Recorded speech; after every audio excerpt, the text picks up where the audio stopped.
And my name is Scott Shepard. I'm a reformed racist because that's exactly what I was, and I'm happy to share my story.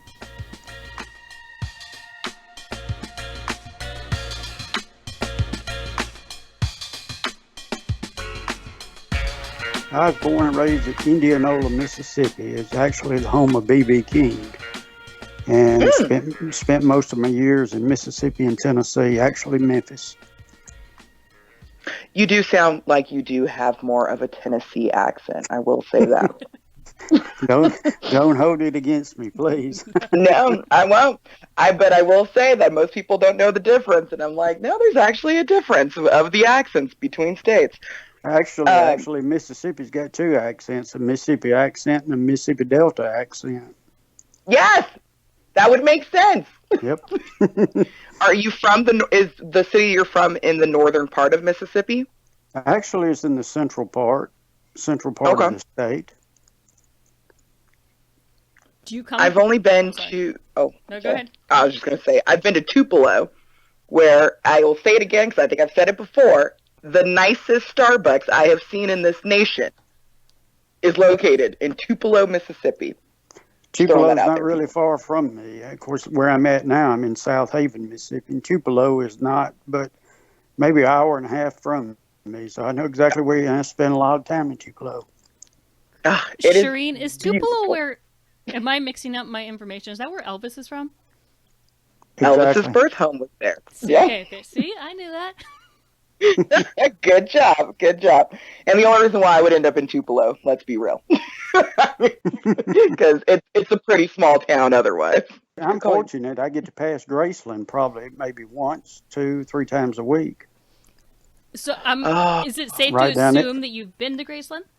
Oh, sure. Yes. Been there probably about four times. And actually, where I'm at in South Haven, Mississippi, I'm just right across the state line from Memphis, and I can be in Graceland in less than 10 minutes. No, how much money have you blown in that gift store? Well, since I don't have a whole lot, not a whole lot, but I've always thoroughly enjoyed it and really and always like to go back. Now, Scott, you're from the Memphis, Mississippi area. Did you come from a large family? Well, actually, I came from a family that, of course, my mother had been married. Of course, my dad was her second husband, and I had an older brother, an older sister, which was my half brother and half sister, and then she married my dad, and there was three more kids, that came. Well, blessed her. She might not feel that way. Of course, she's passed away now, but I'm not sure if she'd feel blessed enough. There was five of us. Yes. Were you guys close when you were younger? Uh, we were to a certain. Well, let me take it back. No, we really wasn't because I grew up in a home environment that really was was dysfunctional. Uh, my father actually was an alcoholic, and there was always turmoil and fussing, fighting, violence, and things like that. So really, we were not close when we were younger. I I would like to ask, because considering the main topic of why we asked you to speak with us, how much do you think that home environment, you know, kind of unstable, like the instability that comes with an alcoholic or any addict parent, right? And then also just not being able to get along with family, and therefore not really feeling like the community that usually naturally comes with your immediate family, right? Feeling that sense of belonging. How much do you think that has to do with where you ended up, the path you ended up taking later in life? Well, I think if you had asked me that same question probably years ago, or when I was a lot younger, I'd probably tell you not a thing. That coming from a divorced family and Mm-hmm. dysfunctional and things like that, that it didn't bother me at all. I'm fine, but I wasn't fine. You could just look at my past and the things I was doing, and it took me later, till later on in years to find out exactly what the real problem was. So yes, today I'll tell you, it played a big part in it. What would you, I mean, because when did you finally make that determination? When were you finally able to realize that? What changed? Make the change to realize that I For was you on to the realize wrong that it was your path. family? No, to realize what caused that wrong path. Oh well, actually, I really did not realize it till probably I was probably right at around 30 years old or so. And of course, I'm 57 now. Just had a birthday the other day, and Hey, I found, congratulations. Happy birthday. Happy birthday. hey, I'm grateful to have another year behind me, and I'm looking forward to a bunch more. But Many blessings. I guess it was like around somewhere around 1990 is when I really came to terms with the person that I really was and was able to make a change. So, can you talk about that time in your life Well, then? sure, Give us a sure. little more insight? Well, sure. Of course, I came up, through the years, my younger years, teenager, and on up into my 20s and stuff. And I was very active in the white supremacist movement, Ku Klux Klan. If there was a white supremacist movement out there or a racist movement, I was pretty much connected to it because I had gotten that deep. But there came a time. Of course, I was, like I said, being from Indianola, Mississippi, and home of B.B. King. I was also raised by a black lady whose name is Becky, and my mother was adopted. When they brought my mother in on a pillow when she was adopted, Becky was there, and Becky was there when my mother died, and Becky's still there at 102 today. Wow. Ah, And I'm glad to say I went to her 100th birthday, and I'm going to her the next one, her 102nd here in October. But I was really raised by her, and her family was my family. And I think there was always something deep inside of me, always made me wonder, am I doing the right thing? Do I really believe this stuff? There was something always kind of, that little voice in the back of your head asking me that question, but I ignored it and went on with my racist life. And then, of course, around 1990, what brought it to an end. And of course, I'd come up on the radar, the FBI. There had been some mail bombs that were going off in Alabama and Georgia that killed some judges and lawyers, civil rights lawyers. And come to find out that the gentleman that did it wasn't a white supremacist. He was he was just a kook, but he had, was trying to send the blame off towards white supremacist people. And I'd come up on the radar and had been questioned about that. And I came up under a lot, of course, I was under a lot of stress, wasn't happy with myself. And I left a restaurant in Nashville one night where I went and had dinner and I was drinking. And I left that restaurant. And then, of course, when I left, I got down the road and the police pulled me over. And I describe it as like I always do. I opened up the car door and there was just not one car, two cars, or three police cars. There was an ocean, a sea of blue lights behind me and surrounded me. So they took me in and I was charged with, uh, well, I failed a sobriety test and I also had a weapon underneath the front seat of my car. That threw me into the oh, yeah. courts. That threw me into the court system. When that threw me into the court system, I came up with a plan myself, and then of course I had talked to a lawyer who actually was a black lawyer, and I thought, as a public defender, when I got him, I said, "Well, I'm fried. He's going to find out about my past.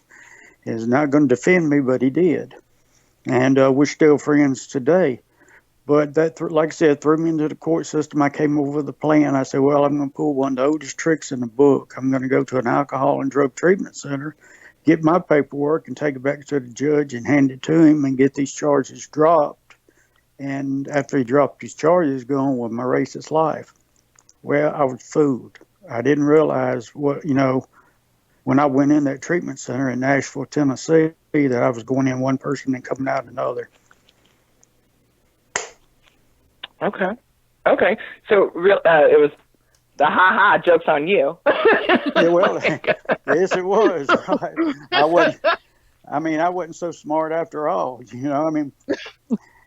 course, I don't know what religion, of course, y'all are and stuff. Of course, I do believe in God, and I'm not a real religious person, but I do know who God is, and I believe in God, and I think God played a trick on Scott, and that was his and that was his way of getting bringing me down to earth and getting my mind and heart in the right spot. Scott, how did you?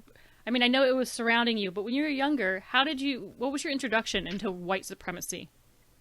Well, of course, I was born in Mississippi Delta, and I was born in 1959, and of course, grew up through the turbulent, years of the race issues and problems that was going on through the state.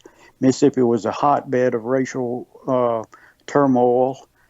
I was in that state, and of course, I wasn't raised by racist parents. My mother and dad didn't teach us racist things, but we were still surrounded by, the community.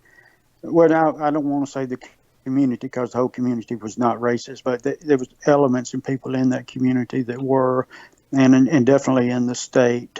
And I guess my first introduction, of course, with the Ku Klux Klan was in history books in Mississippi public schools, the Mississippi history books, and there was a segment on the Ku Klux Klan, and I remembered reading about that. And of course, those books at the time did not portray the Ku Klux Klan as a bad organization or a good organization. That was my question. Yes. Right. Yeah. It didn't portray it as good, and it did not portray it as bad. It was just an organization that, well, basically it said, that it was fighting for, equal rights for white people and things of that nature. Of course, Indianola, my hometown, is also the birthplace of the White Citizens Council. So, like I said, you can probably pretty much see where the element of the white supremacist people were in my life, surrounded me. What did your folks think of you joining the KKK? Well, of course, by that time, my parents, of course, my dad he worked on a riverboat and was gone all the time. He was captain on a riverboat. And my mother was a school teacher and actually was out in Texas at the time and then moved back to Louisville, Kentucky. And like I said, they did not teach us racist, views at all. So I had a lot of problems with my family because they did not agree with what I was doing. And you said you essentially had a second mother. You said, was her name Becky? Becky. Actually, her name's Becky Hawkins. And if you research right now, there was a book just written not long ago by a sweet lady from Oxford who wrote a book called Jewel. I believe it's Jewels of the Delta or Mississippi Delta Jewels. I can't think of her name, but she's a professor at Ole Miss. And a segment of that book is a picture of Becky in there and an article, a segment of the book about her. And my grandparents are referenced in that book. And I think the lady that wrote the book told me that Becky was probably the only person that she interviewed that really had a lot of positive things to say about the people that she worked for, which was my grandparents when she was younger and growing up in Mississippi. So, like I said, my family did not teach racism, and they were just flabbergasted, and it really destroyed a lot of relationships within my family. Of course. Did you end up treating Becky differently, or did you kind of do a separation in your mind when you were I did a involved in this? Right. I did a separation. I loved Becky to death, and her grandson lives out in California that I'm real close to, and her son that I grew up, hanging out at his store in Indianola and as a kid. I just ignored them. I separated myself from them and did not visit with them or anything like that for years and years and years until I finally came to terms with what the real problem was and able to get my life straight. I went to Becky's house where she still lives in Indianola and knocked on her door. And she knew about my past. Her whole family did. And she walked out on the porch and she saw me. And when she saw me, the door slung open and I was welcomed in open arms. Nothing else has ever been said about it. I was home. That's amazing. It kind of makes me want to cry. Well, I'll be honest. I'm not going to lie. Of course, they say men aren't supposed to cry. Well, I'm a man and I've cried a lot. and Yeah. I've cried a lot. And you can't. I mean, if you just don't understand the weight that got lifted off my shoulders and how I am today compared to what I was then. I was in a dark place. During that dark time, how deep and how strong was your hate that you had? And was it just geared towards, or aimed rather towards, African Americans? I think mainly, of course, it got pretty deep. I mean, I joined when I was like 17 years old, and by the time I was 19, in between 19 and 20, I had risen to to the highest rank that you can in the state of Tennessee, and that's what they call, a silly name, Grand Dragon, which is compatible to, you would compare it to like the governor of the state of Tennessee. No disrespect to the governor of Mm-hmm. Tennessee. I mean that as far as the power and the structure, that that's the rank that I held, and it's really hard to understand and explain, but it wasn't. They got into the Jewish issue also.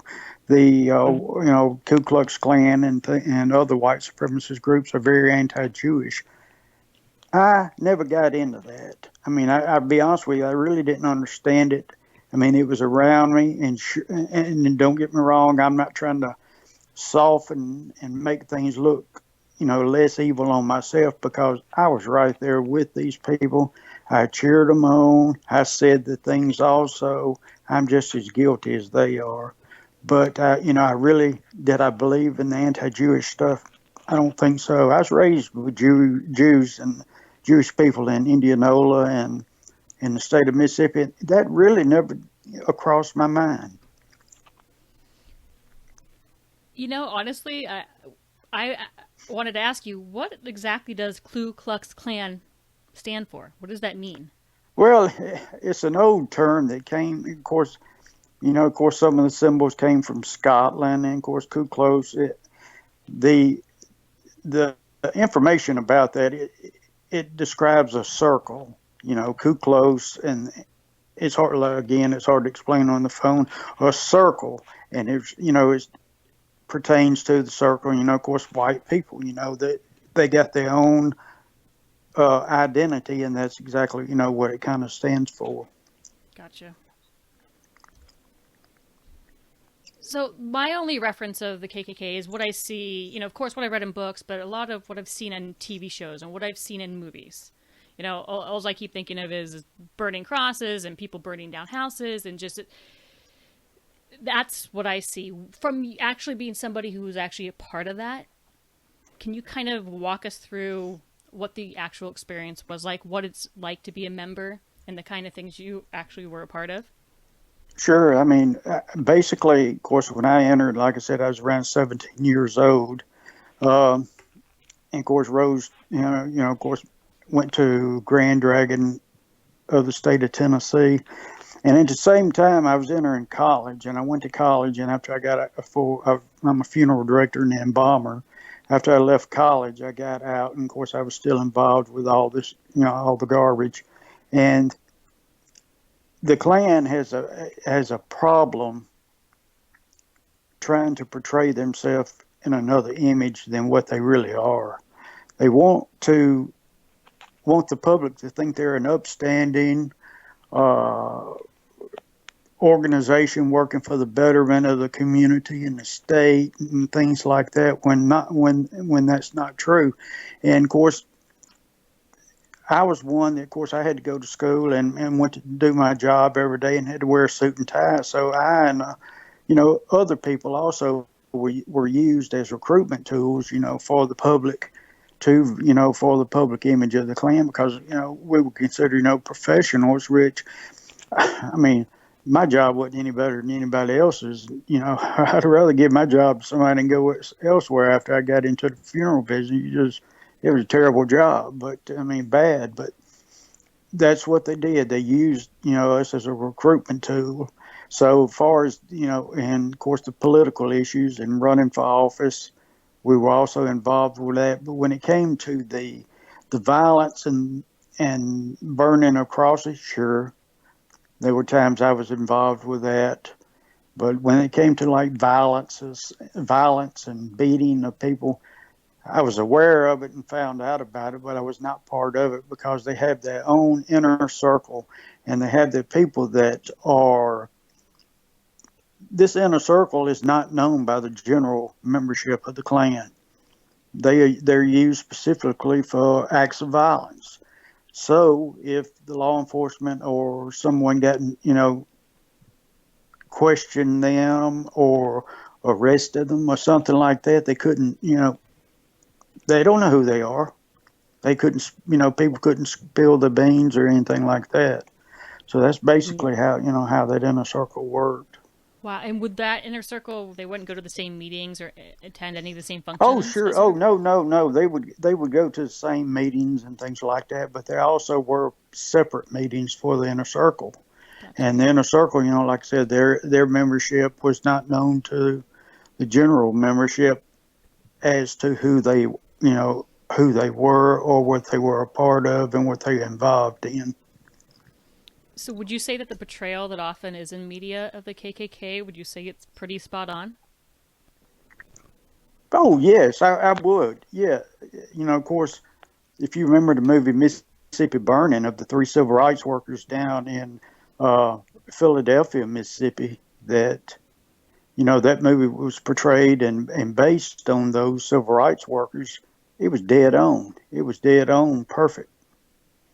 And so there's no way to cover up the violence and in the past of the Ku Klux Klan because it's true, and the media has been pretty much accurate in what I've seen. And why do you think it was something that, like you were saying, they wish that they could kind of soften their image, but you can't. It's out there. Why do you think, though, that they still succeed at getting people to sign up and become members? As it's not a secret that what they really do. Well, I think they've got people out there that, of course, again, when I joined at 16, 17 years old, that's one of the recruitment tactics that they use. Well, it's just like street gangs. It doesn't matter if it's black, white, Hispanic, or any other kind of street gang that's on in these cities. They do the same thing, and the Klan does it also. They hammer in on these kids that have problems at home. They're looking for a place to fit in. They're looking for a family and a sense of importance, and they use that tactic and they take it, use that weakness and draw these young kids in, and that's exactly what the Klan does. Got you. Is it typical for a grand? You said dragon, because Grand Wizard's something different, right? Well, Grand Wizard is used for. Actually, it's two terms: Imperial Wizard and Grand Wizard. They're basically the same thing. That's one thing people. They say the Ku Klux Klan. There is no the Ku Klux Klan. There are so many different factions out there, different organizations that got different members, different leaders, and things like that. But some may refer to their head as a Grand Wizard, and some Imperial Wizard. So, and of course, that's a rank that I did rise to. At the very end of my, you know, involvement with the white supremacist movement, because I was through with it. Hmm. So the question that I have regarding that do you find that a lot of the members of the Klan, do they fizzle out after a certain age? Do you see people making changes of hearts as they get older? Is it predominantly a young group? Well, I I have guess is what seen, I'm. right. I understand. I have seen that, and of course, the white supremacist movement changed over the years, and they started coming in with these neo-Nazi skinheads and young kids with street gangs, exactly what they were. They came into the movement. I noticed that as these young kids would get older, they would change from the Hmm. skinheads movement, and they would get involved with the KKK or other white supremacist groups. I saw that, and then of course the members that were in the Klan, as they got older, yes, I saw a lot of them change of heart, have a change of Hmm. heart, but not very many. Well, because you know how you mentioned gangs, right? And Right. I guess, well, maybe you just don't see a lot of old gangbangers because a lot of them don't get to make it to that age. Is kind of the whole idea that we're supposed to have. So never mind. Never mind. Because I was thinking, well, maybe if people get older and they start knowing better. No, they didn't get to last that long, Well, unfortunately. and there's that other flip side that as you get older, you kind of get stuck in your mentality. I don't, if you don't get out by a certain Yeah, time. that's true Well, too. a lot of these kids, a lot of the young kids and the younger people that get involved, like with the skinhead movement, they either end up dead, in jail, or they, and they are some of those that have had a change of heart. Thank goodness for that. And then the others that have moved over into the Klan movement or the white supremacist movement. I Um, work with, I've teamed up with who is a gentleman. Actually, he's actually my brother. I would call him my brother. Daryl Davis, who's from Maryland, who's a professional mhm. black musician. And Daryl's one of these that, of course, when I first heard about Daryl, I said, man, he's crazy. What he does is he goes around the country. He makes friends with Klansmen, and he's a black. He makes friends with them, and has been very successful in drawing a lot of these people out of the Klan and white supremacist movement. And Daryl and I just finished a documentary together. Actually, the documentary was about Daryl, and I was invited to, play a part in it. Accidental Courtesy, and it's based on Daryl's life and what he's been doing as a professional musician, and then his involvement with Klan members. And we've been able to, of course, become close and work together on trying to, break down some of the barriers of racism. I want to clarify that. So you said it. What is accidental courtesy? That's the name of. Accidental Courtesy, Daryl Mhm. Davis, Race and America. It's Is a that documentary based on a Daryl doc? Davis's life, who, like I said, is a professional musician and Mhm. travels the country giving speeches in different colleges and meeting and making friends with active Klan members, and has been very successful in drawing them out of the movement. And of course, Right. I'm very grateful, and I appreciate him inviting me to be a part of that, because it it tells a story that, of course, the movie's not out yet. It's still in the Film Fest circuit right now.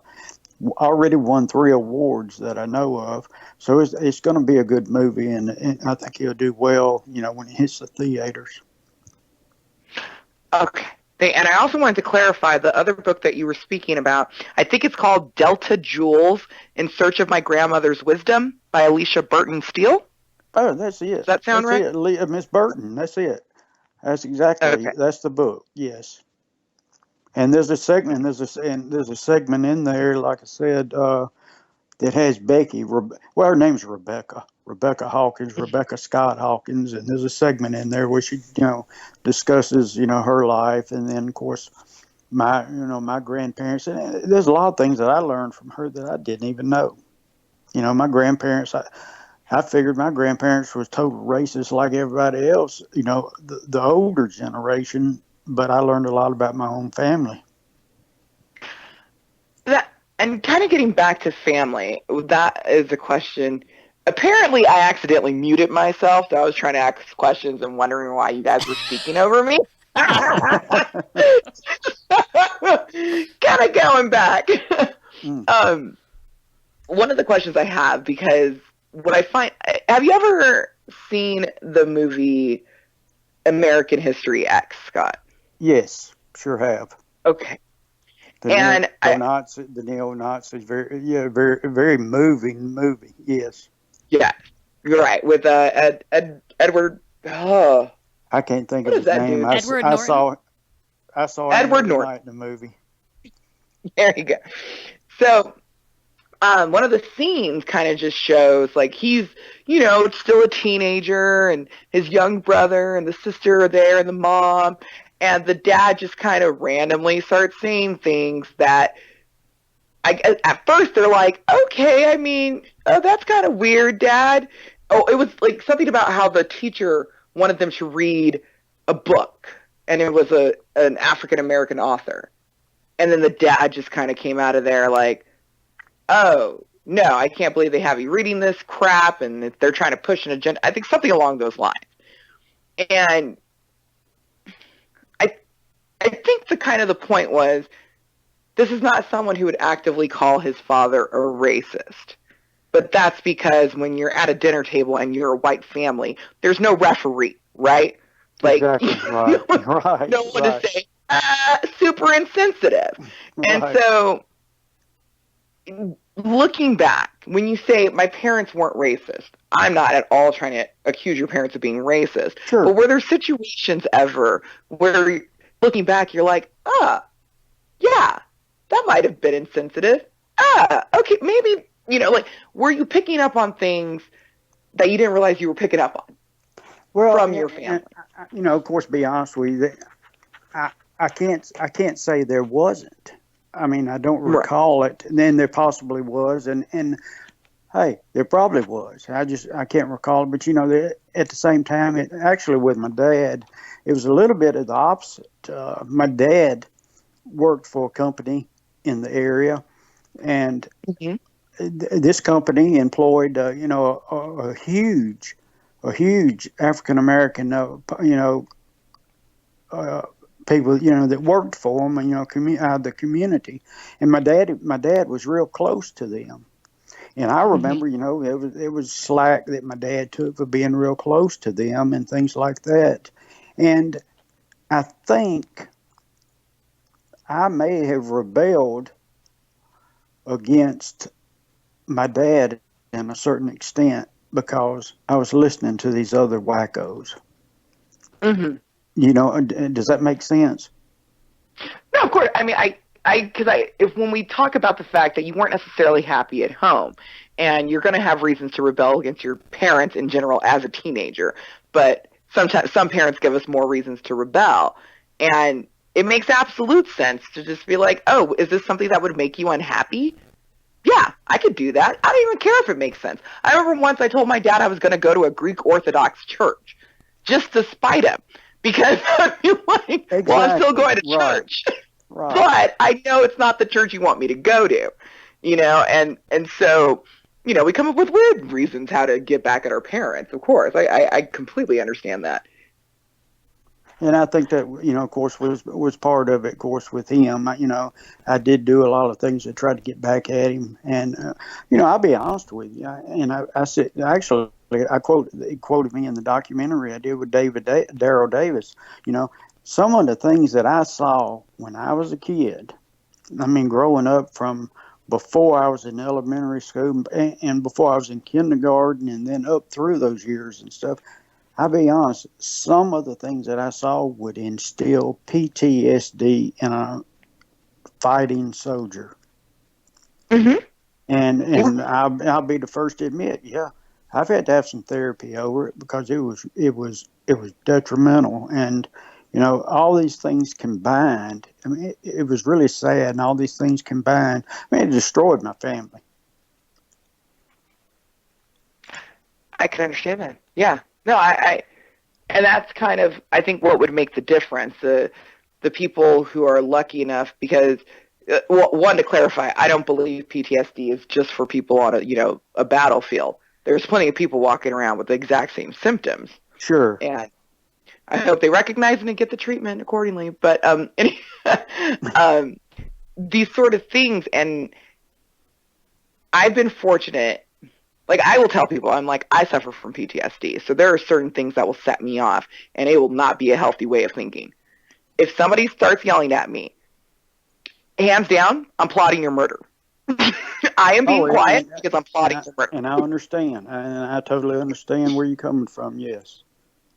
But I was, one, fortunate enough, I'm raised in Los Angeles. I'm raised in Los Angeles in the 80s, 90s, and 2000s. So, there weren't really any, I don't even know what group I could have joined. I'm raised in middle class, upper middle class neighborhood. So things like the Klan aren't really an issue. But a big difference as well is that I have a tight family unit. Right. We joke. My siblings and I, we joke. We say, "Oh, we suffer from Stockholm syndrome." So we don't even know if we're close. We knew we needed each other to survive. So now Sure. we're like, Right. codependent. um, Right. Whereas when you don't have that backup, to have the exact same experience, but to not have that family or just any support, you're going to go look for it because it really truly is almost impossible to deal with it as an individual alone.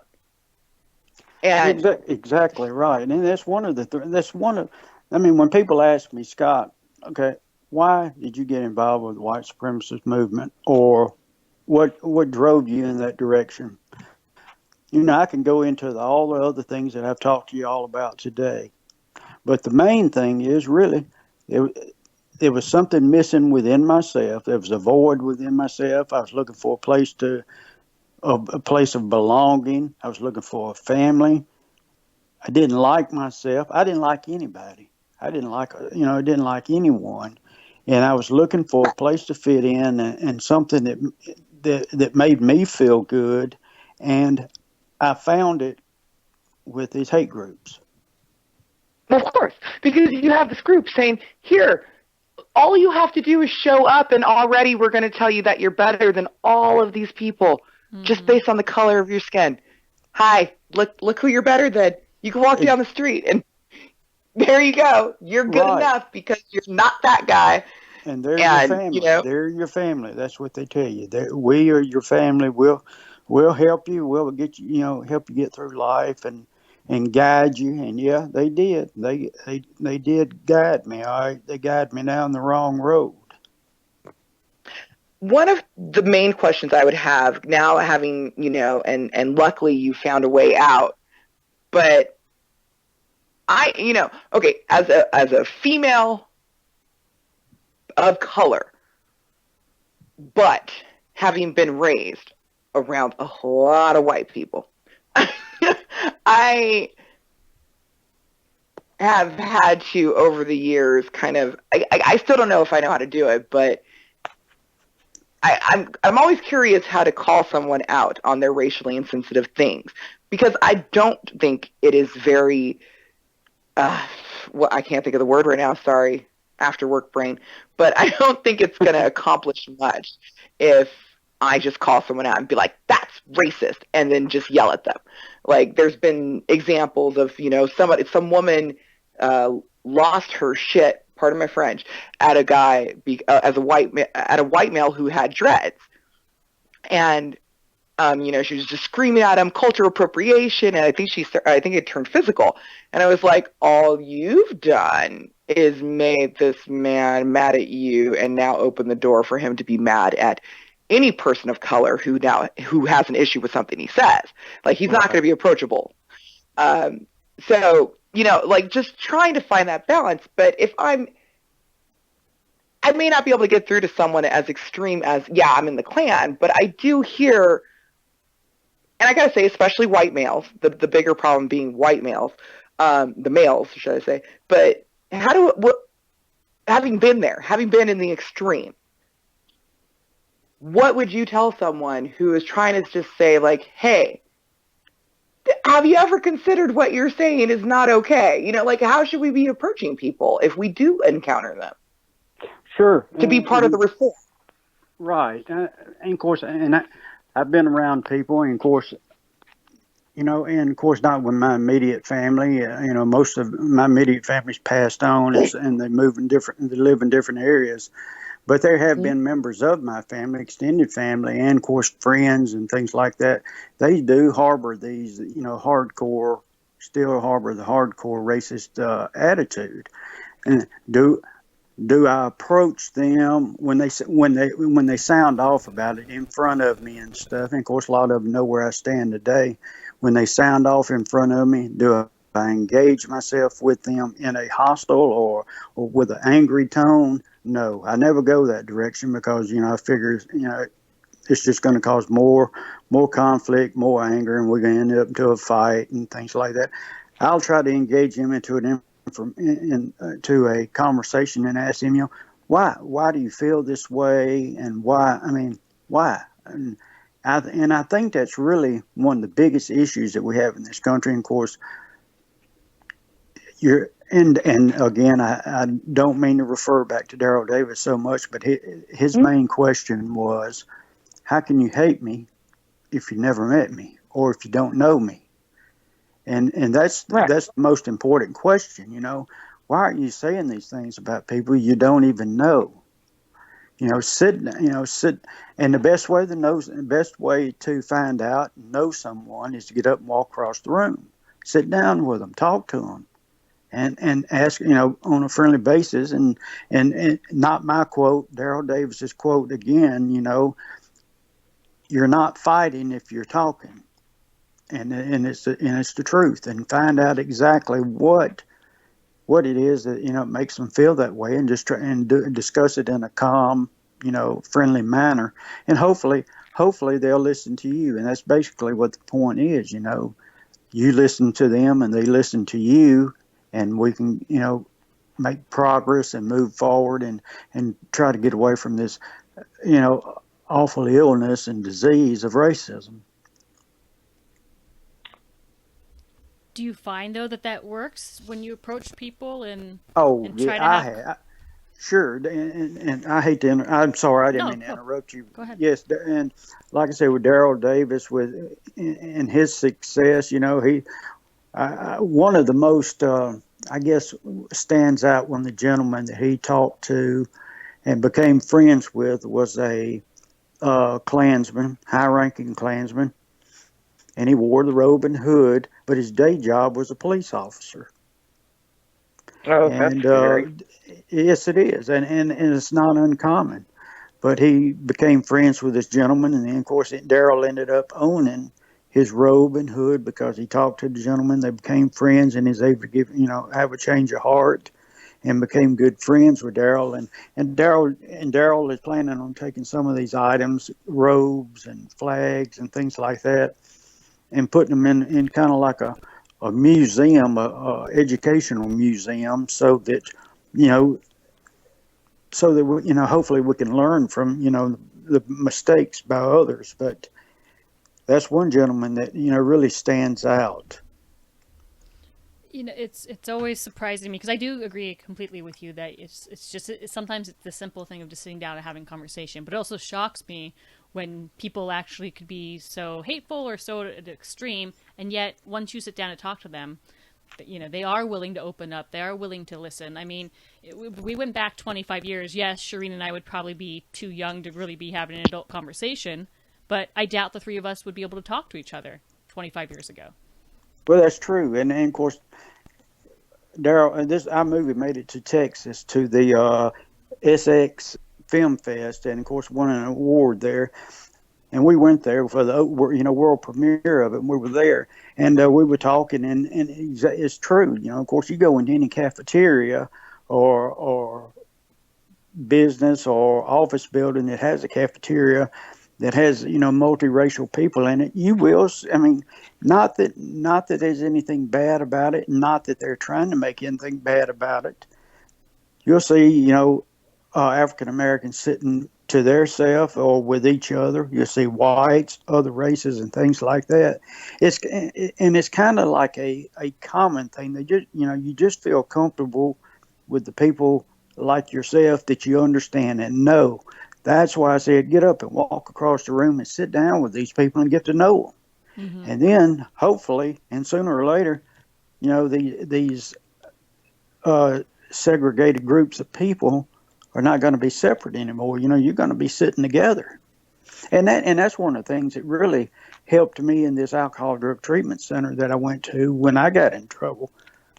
Hey, when I went in, the director of the place told me, said, "Well, we got cabins here, and we've got people of color, we got people of different religions, people of different sexual preferences, and things like that. Is this going to be a problem?" I said, "No, I just want to get in, get my paperwork, and get out."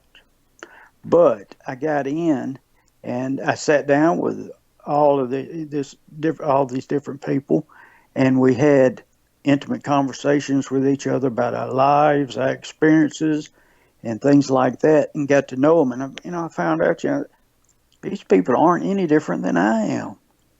We got problems, Hmm. and that's like I said. That's when I went in one person and came out another, and that was the most important component was sat down with them, talked with them, and got to know them.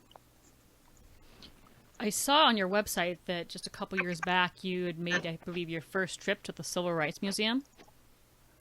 Mm, I'm thinking it was a little more than a couple of years ago, but you're correct. Yes, What was that actually, first experience like for you to go into that well, museum? right. Of course, I went to the Civil Rights Museum here in Memphis. Of course, been around Memphis all my life. Never had any interest in going.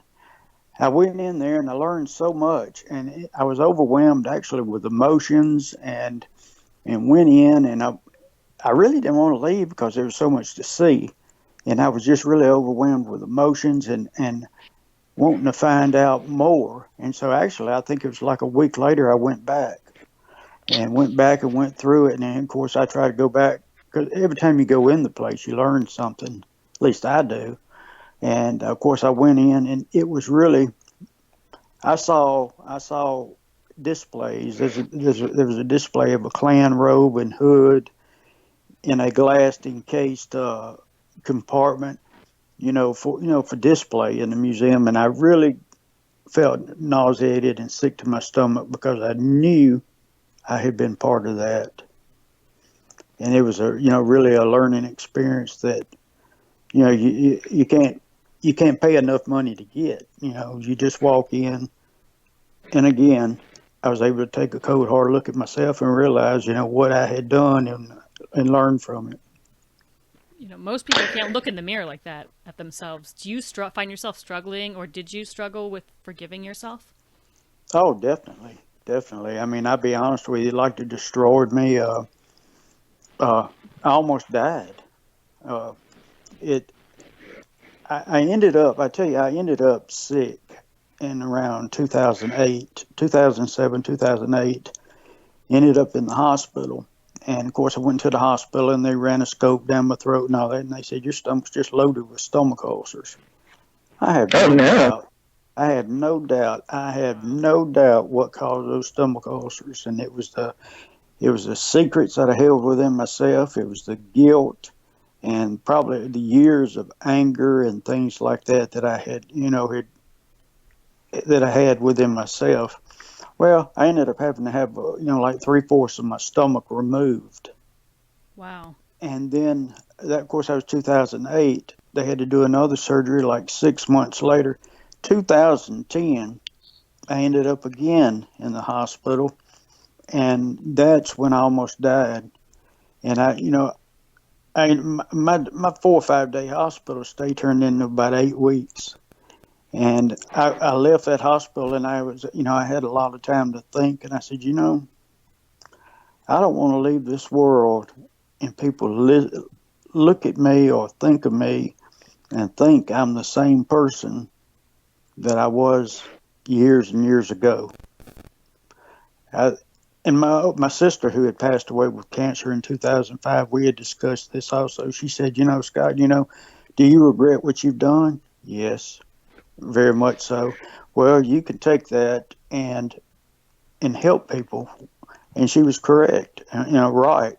But I ignored it until 2010, and I had a lot of time to think, and I thought about probably one of the most final conversations I had with my sister before she passed away, and it's emotional. It's emotional, but you know, I didn't want to leave this world like that. So I made the decision. I'm going to open up.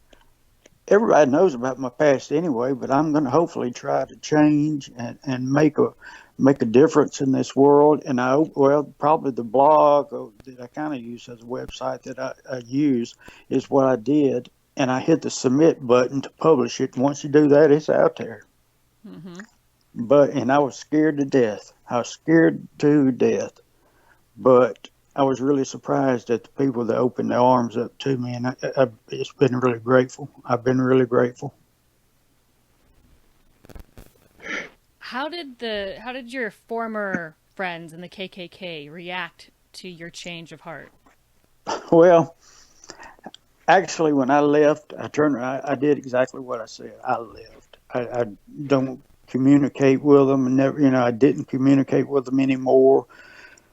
There are some that, and of course, Daryl Davis has met a couple of them that they've talked about, and they think Scott's mentally ill because he has come to the realization that what he's doing today and what he did yesterday and years ago or so was wrong. I no longer think like those people. I no longer do those things. I'm considered a race traitor and mentally unstable because of what I'm doing today, but that's I okay. mean, I know they thought you were a traitor, but was there any retaliation? Did they physically act out against you? You know, I, of course, I had a lot of death threats. Uh, and of course, what I just described, how they feel about me now as a race traitor or whatsoever, or any other thing. But actually, an actual attempt or an attack on myself, no, they haven't. But there has been an attempt to persuade me to shut me up by attacking probably one of the oldest friends that I've had in my life, and they showed up at his house and beat him, severely. Oh no. They had come by his house on one or two other occasions and told him that he needed to talk to me. There's really no one that I would listen to but him. And of course, as hard headed as I am, this friend of mine knows, talking to Scott wasn't going to do any good anyway.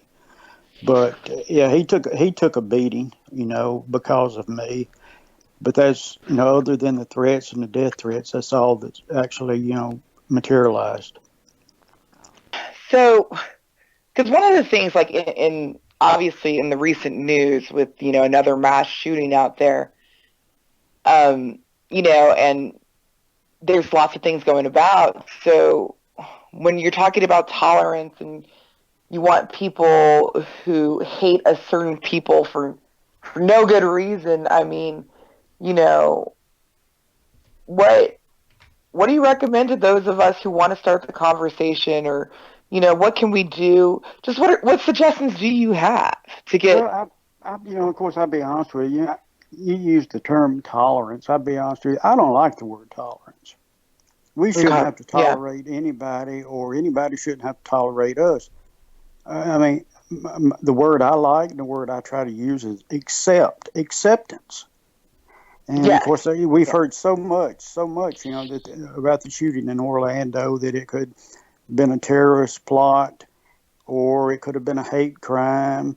I mean, of course, I'm not involved with the federal government, the politics, anything like that. If the gentleman was involved with uh, ISIS or whatever, I don't know, but I know what he did. I feel was a hate crime. I mean, and against the people of that bar. But right, acceptance is the word I like to use. But I mean, I mean, those people, and I say those people because they were in Orlando and I was in Tennessee. The people that were injured and those that were killed, they're still just like us. I mean, they got a heart, they got families. Some of them are parents. Some of them, I mean, they've got parents.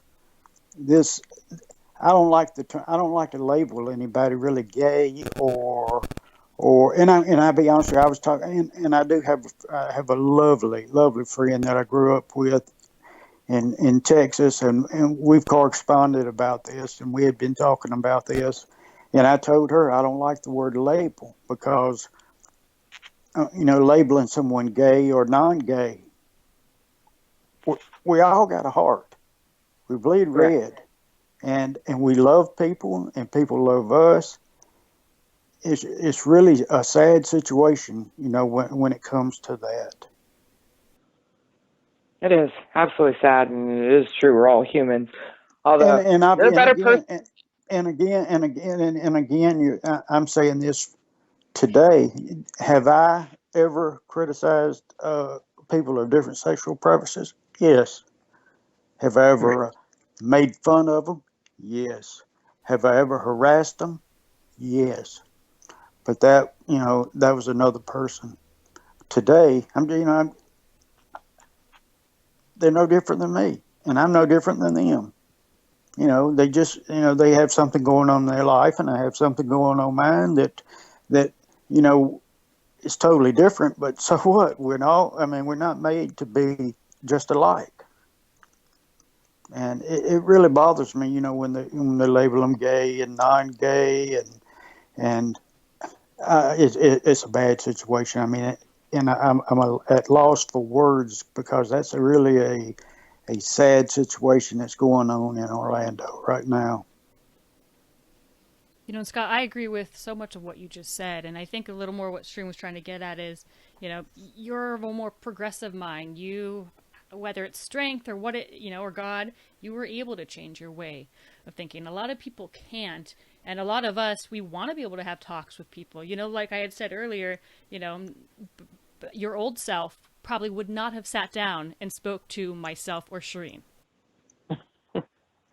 Well, I probably would have, but I'd say our conversation would have been more argumentative and more of a hostile, tone, and we'd been debate. It'd been more of a debate than a discussion, and it would it just wouldn't have worked out.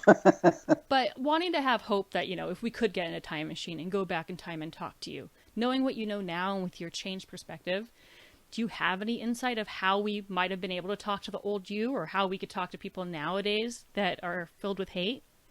Well, I do. I mean, of course, looking back, where I came from and the life I lived, I think if someone had just looked, grabbed me by the arm, and I wasn't a mean person, anything like that. I listened to anyone, but if somebody had just taken me to the side and said, "Let's sit down and talk," and we sat down and talked and got into these issues and stuff like that, getting to know me and me getting to know that person and talking about the things that we disagree about.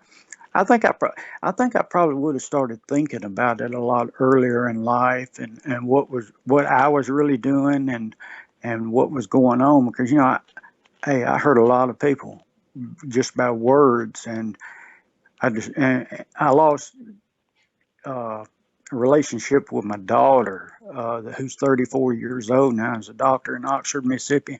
I lost my relationship with her for so long. My and my I was sending my some. I got twin boys, and I was sending one of my twins in a bad direction. He was, wanting to follow and be just like dad. And my change, thank goodness, was soon enough to catch him at an age where he didn't pick up on that garbage.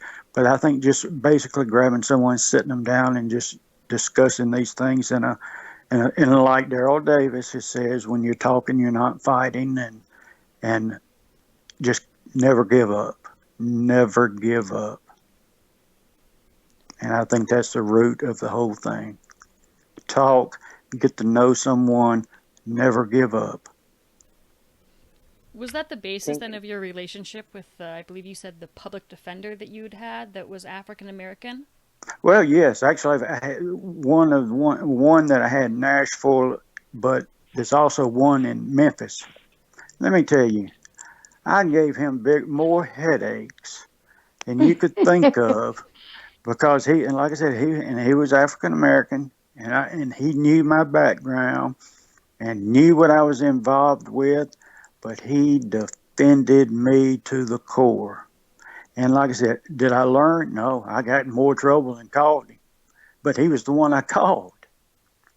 And because I had developed a relationship with him, and I could count on him, and we're still friends today, and you know, I don't know what I'd done without him. I'd ended up in prison or somewhere like that. Did you ever get to ask him, or have you been able to ask him why he stood by your side? I asked him one time, asked him, and of course, I'll give his first name. He won't mind. His name is Handel. I asked him one time in the elevator, I said, Handel. I said, you're sitting there defending me. And I said, these people think I hate black people. And one question from him, do you? And I really didn't know how to answer him. And then he said, oh, don't worry about it. They think I hate white people. And and the thing about it was it created a tension breaker. And at the time, it was like, humor. And we both started laughing in the elevator. And it broke the tensions that were between us. And we grew and became like brothers. And, well, there again, that was another example of we got to know each other. Wow. And of course, I'm on Facebook, and his wife's on my Facebook.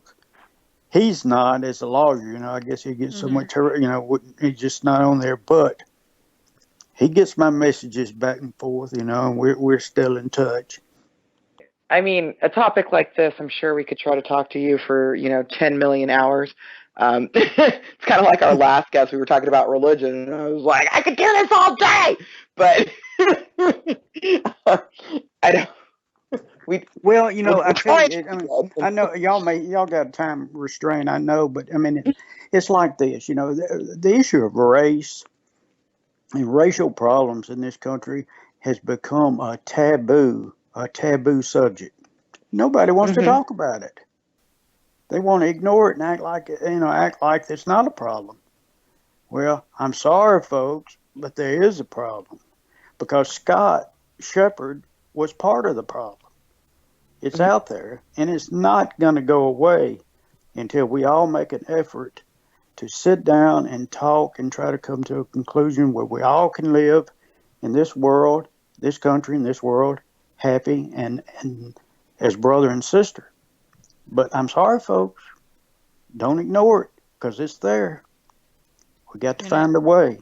And it's funny how you say that. Sorry to cut you off, but it's, especially now in 2016, you can't ignore it. Everybody has a cell phone. There's video cameras everywhere. So we're capturing all the acts of racism, yet we are so blatantly still ignoring it. Oh, exactly. Ignoring it. No, people aren't flat out denying it, though. Well, that's the problem. Exactly. She took the words right out of my mouth. I was fixing to say, and at first, yes, I agreed. Yes, ignored it. And then I was fixing to say, actually, they just turning the head away from it. And not facing it and denying that.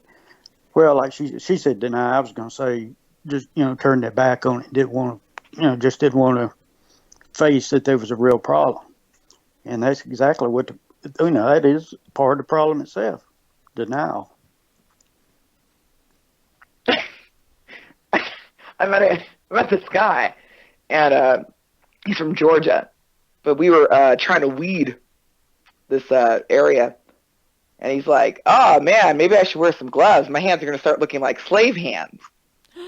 Oh, hey. And I go, you can't say things like that. He's like, what do you mean? Sure I can. I went, no, you're not in Georgia anymore. You're in California. And now that I'm no longer in Georgia, I'm going to call everybody out. You do not get to say things like that. Right. He's like, what's wrong with that? And I was like, what's wrong is that you don't know there's something wrong with saying that. Well, and it's exactly, and it's true. And again, of course, growing up in the state of Mississippi, okay, let me say Mississippi. I'm sorry, with my accent, we have a tendency to say Mississippi. It's Mississippi. Okay, I grew up and it was, there hardly was a day that went by that I didn't hear the N word. I used it myself and stuff like that. Mm-hmm. But I'd be honest with you, as kids and stuff, we really, at the time, didn't know that we were saying anything wrong. Right. It was that we were accustomed to hearing it, and we thought it was just something normal. Of course, as we got older and stuff like that, we come to realize, that was wrong. But I can understand, of course, the guy from Georgia. I mean, maybe he hadn't been in California long enough.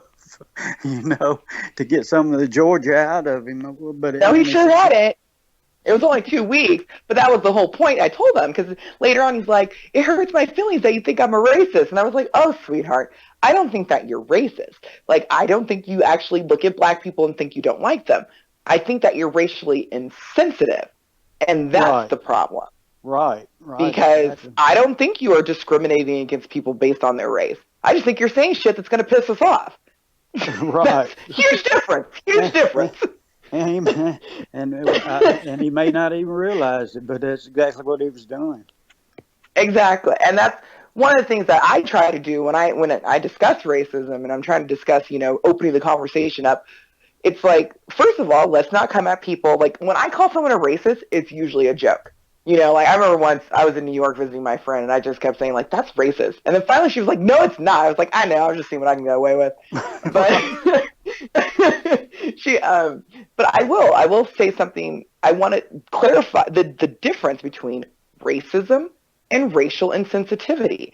And yes, people of color absolutely have the right to be upset with certain things being said because it wasn't that long ago with that being said usually accompanied us not getting an apartment or us not getting a job or someone trying to physically assault us. So yeah, we're still going to be a little sensitive because And it's our still parents going on actually lived today. through that time. Still going on today. Yes, and You and know, that's it true is. too. And oh yeah, Lord, ooh, that reminded me. Oh, okay, because I was I was in Carson City, Nevada, and going to the movies, just trying to have a good time at the movies in the capital. And this man in front of us, it was funny actually. We saw him walking up into the theater, and we were like, I made some joke like, oh, there's somebody's boyfriend. And my roommate was like, you mean the white supremacist there? And we were just like, maybe. And then sure enough, he was wearing a T-shirt that said Kampf, as in Mein Kampf, Right, Customs, right. with the SS Eagle. And as that, I was just like, oh, wow, 2016. Okay, keep it classy, Nevada. But, that one is actually less surprising. But when I actually went to go have a conversation with someone else about it, they had the nerve to come at me like, well, you're making assumptions. How do you know that's what they're trying to do? And I was like, the burden is not on me to figure out if he means something else. You put an SS Eagle and comp in some shit and put it on a T-shirt. You get to assume that other people are making assumptions about your brand, and the assumption is definitely going to be Nazi related. Like, Exactly right. but that's what offended me. That lack of compassion to people of color that says, well, why are you assuming? Because I'm allowed to. Because when I don't assume, it could be dangerous. So these are the sort of things. Nope, see, we're going to get into another 2 hours. I can't. Now I got worked up. Got to Well, stop. I mean, I'll tell you, I'll be honest with you. It's like this. Of course, this is 2016. I've been through hell in a handbasket with all this and done so much, bad things. And thank goodness I'm still, hey, I'm learning today. I mean, I don't know it all. I'm learning today. And yes, even today in 2016, racism and these things are not things that you can just forget. You No. have to really work on. You're taught it, and you just don't forget it. You have to unteach yourself. And every day I make it a point to check myself to make sure before I speak that I don't say something that's going to be insensitive to somebody because I know where came from and know where I was programmed and all that. And Right. I don't want to go in that direction and do that. And another example is my grandfather and grandmother were in the movie theater business. And in Mississippi, the African Americans had to go upstairs in a balcony. The whites were downstairs in the lower level. They had to, African American had to go out the side door, stand outside to get their popcorn and Coca-Colas and things like that. That's the way it was in the South. And I went up to Daryl Davis, and of course I don't go to the movie that much now because when I was a kid I got to go for free, and I don't like paying to go now, so I Mm-hmm. just I just don't go. But Daryl Davis played a show in an old theater in Bethesda, Maryland. I think it was, yeah, Bethesda. And I walked in there, and it's made out the venue is made out of an old movie theater. And I walked in and looked around. I said, "Boy, this is nice. I like this." And I was just looking around. I was looking up where the cameras was, and I was looking up in there. And Daryl asked me, said, "What are you looking for?" I told him I was looking for the balcony. That didn't happen in Bethesda, Maryland. Oh, wow. It happened in the South, though. I mean, the whites and blacks were separated and weren't allowed to sit together to watch a movie, or stand out of the rain or out of the cold to get your popcorn and Coke. It was just totally separate. Just separated. And it wasn't like that in Bethesda. And it was still, even though it was 2016, this was just this past Christmas, it was still a shock to me. I mean, I learned something, There it is again. There's something else that I got to check myself, because, I'm still trying to unlearn that garbage. Mm-hmm. And I'll be the first to admit, and if I say something out of line, I jump right on it and make sure, I'll be apologizing the rest of my life, but that's okay. I know where I'm at today. I know who I am. I know what I'm doing. I know I'm doing the right thing. I know what I did was wrong, and I'm not going back. There's no way I'm going back to that crap. Well, thank goodness. Oh, we'll take one less. We'll take one. Right. And I'm saying, and of course, I'm being totally honest. I don't want to go there. I'm happy with who I am today and what I'm doing, and I find it, I find it hard to believe that I, drifted in that direction from my background, being raised by Rebecca, and was, grew up with her kids and grandkids, but I sure went down that path, and I'm glad I found my way back. We are too, and we're so glad that you were willing to open up and share your story with us. It seems like you share your story a lot, though. Does it ever get tiring to have to talk about this? Well, not really, because if I tell you, if what I have to say will help one person, it's been worth it from all the things that I've done. And I've had people come to me and say, "Look, you need to write a book," and all that. And I've thought about it, and and someday I might, but no, I never get tired of it, because, it's where I'm at today. And I've got a positive mission today, and my positive mission is to make up for what I did in the past and try to prevent some other young kid, or an adult for that matter, from going down the same path that I did, from listening to that garbage and not being able to be happy with themselves. And like I said, I was lucky. I was forced in a situation. I had to take a cold hard look in a mirror at myself, and I found out who the problem, or where the problem was, and it was Scott Shepherd. That's the problem. That's what I had to get in line, and I'm still working on it. I'm going to get there someday. I agree. Thank you so much, Scott. Thank you. It's been a pleasure. I appreciate y'all giving me the chance to talk. And like I said, I'm not going to say anything else no more. I've talked too much.